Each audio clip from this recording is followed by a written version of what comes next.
હું આ વિડીયોમાં એક રેખાખંડ, રેખા તથા કિરણ વચ્ચે શું તફાવત છે તે દર્શાવવા માંગુ છું અને આ માટે આપણે આ બધી વસ્તુઓના પાકા ભૌમિતિક સ્વરૂપો પણ જોઈશું.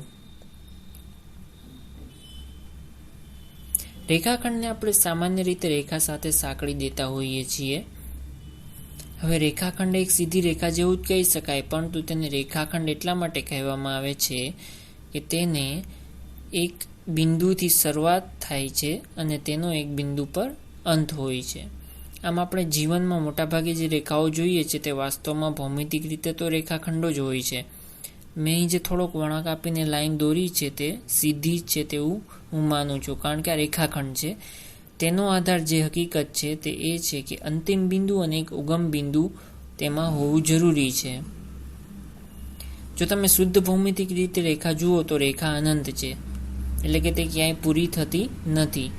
એટલે કે તેને કોઈ ઉગમ બિંદુ કે અંતિમ બિંદુ હોતા નથી. તે બંને દિશામાં અનંત રીતે વિસ્તરે છે. તેથી રેખા આવી દેખાય છે અને તે અનંત અંતર સુધી વિસ્તરતી રહે છે. તે દર્શાવવા અહીં એક તીર જેવો આકાર દોરીએ છીએ.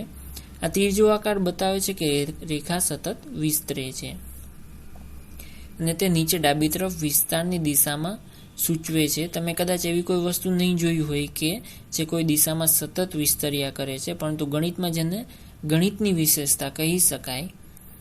આપણે આવા તાત્વિક કે અમૂર્ત વિચારો વિશે વિચારીએ છીએ. તેથી ગણિતની ભાષામાં શુદ્ધ ભૌમિતિક રીતે રેખા બંને દિશામાં સીધી દિશામાં અનંત વિસ્તરે છે. હવે કિરણ આ બંનેની વચ્ચેનું કંઈક છે. કિરણ નિશ્ચિત સ્થળેથી શરૂ થાય છે, એટલે કે આ બિંદુ તેનું ઉગમ બિંદુ છે, પરંતુ તે પણ વિસ્તરતું હોય છે. તે એક સ્થળેથી શરૂ થાય છે પરંતુ તે વિસ્તરતું જાય છે. આ અહીં એક કિરણ છે. હવે ચાલો આપણે રેખાખંડ, રેખા અને કિરણ વચ્ચે શું તફાવત છે તે વિચારીએ. મને લાગે છે અહીં બતાવેલા નાના વર્ગીકરણ પરથી તમે સમજી જશો. તો મોડ્યુલ લઈ આવું. મેં ક્યાં મૂક્યું? આ રહ્યું. તો હવે જોઈએ. આ રહ્યું, આ મોડ્યુલ છે. અહીં શું છે? સારું, આને બંને છેડે બે તીર છે. તે દર્શાવે છે કે તે અનંત અંતરે વિસ્તરે છે, તો એ રહેશે રેખા. ચાલો જવાબ જોઈએ. તો આ સાચો જવાબ છે. પછીનો પ્રશ્ન. સરસ. હવે આના વિશે શું? 1 મિનિટ. બંને દિશામાં તીરનો અર્થ કે તે બંને દિશામાં અનંત અંતરે વિસ્તરે છે, તો ફરીથી આ રેખા જ છે. સરસ. હવે બીજું એક કરીએ. અહીં એક તીર છે, તેથી આ એક જ દિશામાં વિસ્તરે છે, પરંતુ તેને એક નિશ્ચિત ઉગમ બિંદુ છે, તો તે ત્યાંથી શરૂ થાય છે અને પછી અનંત અંતરે વિસ્તરે છે. જો તમને યાદ હોય તો આ કિરણ છે. એક ઉગમ બિંદુથી શરૂ થાય અનંત અંતરે વિસ્તરવું.